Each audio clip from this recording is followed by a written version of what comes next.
Kasi nung mga nasalanta pala dito, nung pagkatapos ng bagyo, grabe, pati washing machine, oh, baliktad, oh.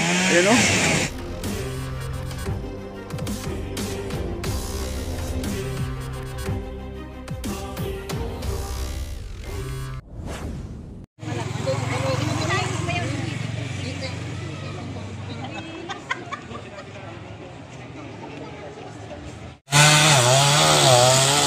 Ito guys, nakikita nyo ang bahay ay dinaganan po ng malaking puno.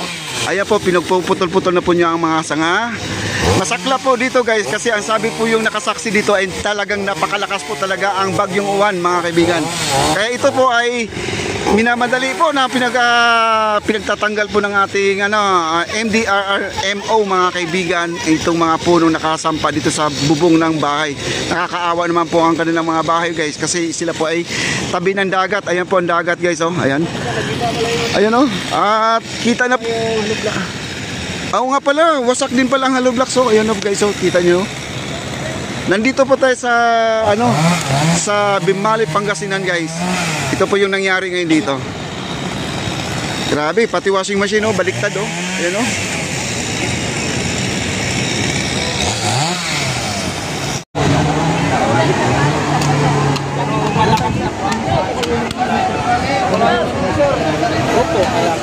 Ayan po, naglalakihan ng mga kaldero para sa kanilang feeding program sa mga bata, no? Ayan, mga lugaw po yan guys, napakarami po. Ayan, may galon po na iwan dito guys, no? Nakalagay dyan po, not for sale, mga kaibigan, no? Ayan, okay.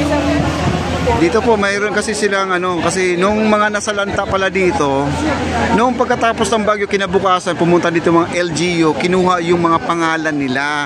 Kaya sila po hindi po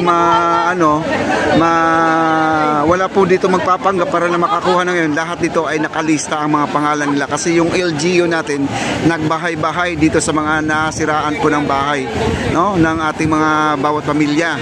Kaya po dito ay nakapila po sila ngayon dito, no. Marami po dito.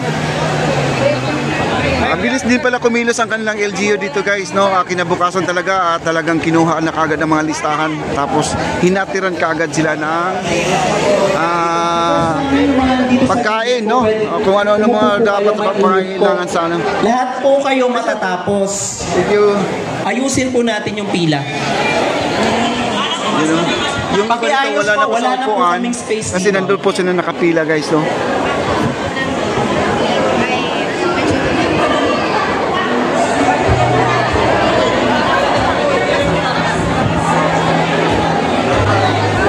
Ayan, doon sa sa kabila maraming pila guys. Puntahan po natin doon, ha. Ikot po tayo. Grabe. Ayan mo, may bubong po tayo nakikita dito. Warak guys, oh. Ayan, oh. Sirang-sira po sa bagyo yan. Ayan, pati yung taas din, sira din yan.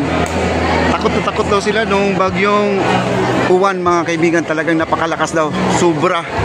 At yung daw, nung nalaman nila may bagyo, nilikas, iniwan na po nila yung mga bahay na nung pagbalik daw ay puro putik na. Ayan.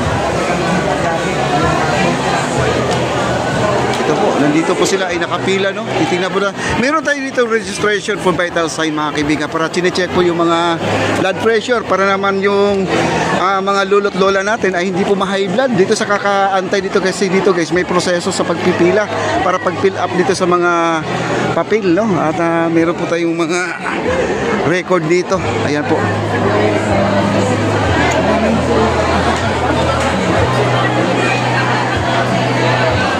Kasi dito guys mayroong medical dito banda, may medical dito.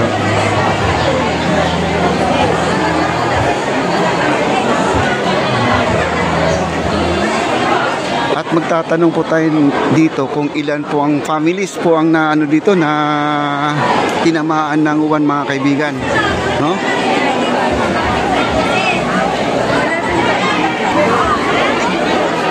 Ma'am, ay, excuse lang po ma'am. Tanong ko lang po, ilang pamilya ang ng ang target po natin is 469 families. Families yan dito. Yan ang sabangan. Sabi po as per galing po kay Kapitan. 469 families na. 469 families. Dito lang sa Sabangan, Bimali, Pangasinan. Pero believe ako sa inyo ma'am kasi may nagkwento doon na ang bilis daw ninyong umaksyon kasi kinabukasan nandito kaagad kayo nagkuha ng mga listahan nila, mga pangalan nila at agaran nagbigay mga food pack, no? Salamat po sa inyo po. Tanong ko lang po, nung kasagsagan ng bagyong uwan po, nandito po kayo? Nasa bahay po, hindi kami umalis. Gaano po kalakas po? Ang lakas po ng agos, grabe. Ngayon lang nangyari ito sa amin. Sabi ko, ano ba ito mangyayari? Akala ko magigiba na yung bahay namin. Buti sa awa ng Diyos. Hindi naman po. Puro tubig na lang po yung bahay namin. Kasi sabi ko, kung ano man ang mangyari, bahala na ang Diyos. Kasi kung nililisanin namin yung bahay namin, paano yung mga gamit namin? Kung hindi namin, kung iniwanan namin. Hindi pa sa lahat. Buti nandoon kami. Inidigas namin yung pwede. Inidigas sa taas. Ako, si Vice Mayor po. Wow. Ito po doon. Mm-mm. Nagdala po ng mga sundalo na naglinis po sa kalsada, lahat nilinis po. Ano pa po yung mga binibigay nila sa ngayon? Binibigay nila ng nakaraan, nagbigay po sila ng mga ibang gawad dito, nagbigay ng bigas, Wow. bigas, yun lang po, marami rin nagbibigay. Mga noodles daw, meron daw, sabi ni Kuya. Noodles. Ngayon, mami, hindi kayo nakakalimutan ng ating mahal na Pangulo. Kayo ay hinatiran po talagang napakagandang blessing po. Salamat po kay Pangulo to nagtiga. President, sana po matulungan niyo po kami dito sa Barangay Sabangan kasi ang namin nawas out lahat, pati yung sa dagat. Kasi paano yung kung may bagyo na naman, kawawa kami. Kaya dapat po unahin po yung mga dito sa amin, sa barangay. Ayan. Barangay Sabangan po, yung Malay. Ayan. Anong masasabi po natin sa mga natanggap? Maraming salamat po sa tulong niyo kasi rin yan. Malaki rin ang tulong niyo sa amin na pagkain, mga ilang araw kasi siyempre mga anak. Tapos ako may sakit din. Kaya sabi ko maraming salamat. Yes po. Nakatanggap kami ng pagkain. Okay.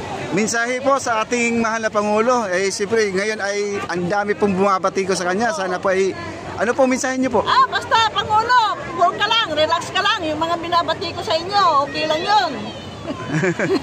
Ayan, palabasin mo. At ito yung nasa lanta dito guys. Ayan, ang sarap ng dagat dito. Kaya ito yung bagyong uwan guys. Kung nakatayo man ako dito, nakita nyo yung tao na yan. Hanggang dyan daw ang tubig, ang alon, napakalaki area. Itong nakatayo ako dito, mataas to ito guys. Pumatag na siya dahil sa lakas po ng alon. At tumakbo na po yung mga residente dito, naglikas na po sila, pumunta sila sa evacuation center at iniwan na lang po nila yung bahay. Pagbalik nila ay puro putik na raw. Buti may bubong pa raw na iwan pero warak na po, no? Ang dingding sira na, yung iba natumbahan ng puno. Ayan, katulad dito, natumbahan ng puno guys, oh. Ayan. Oh. Natumbahan 'yan.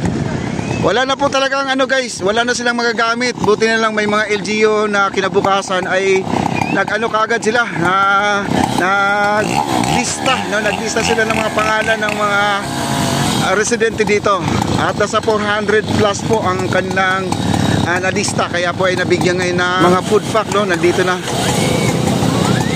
ayan na, nagpuputol po. Ang laki ng puno pala ito natumba guys, oh. Ito, nakita nyo yung dahon na yun, no? Parang nasira na guys, no? Parang halos bunutin na yung yung pinakasanga sa lakas po ng hangin.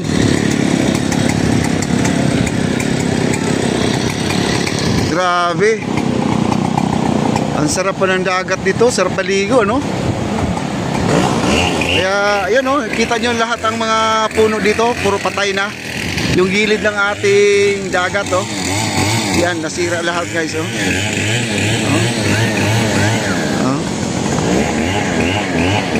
Grabe. Meron pa ditong kama, lumabas ang kama sa lakas po ng tubig siguro, yung hampas ng alon guys, oh. Meron pang bahay dito, natumbahan, oh. Ayan, oh, natumbahan ng bahay, oh.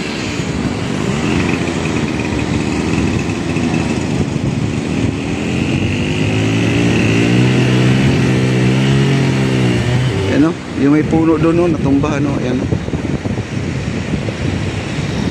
Grabe, no? Taas pala ng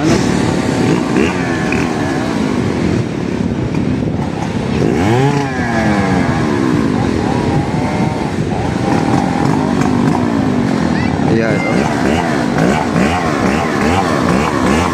At dito na po tayo. At darating na po ang ating ang ating secretary guys, no? Sila Yosek darating na po dito at mag-ready na po tayo dito guys.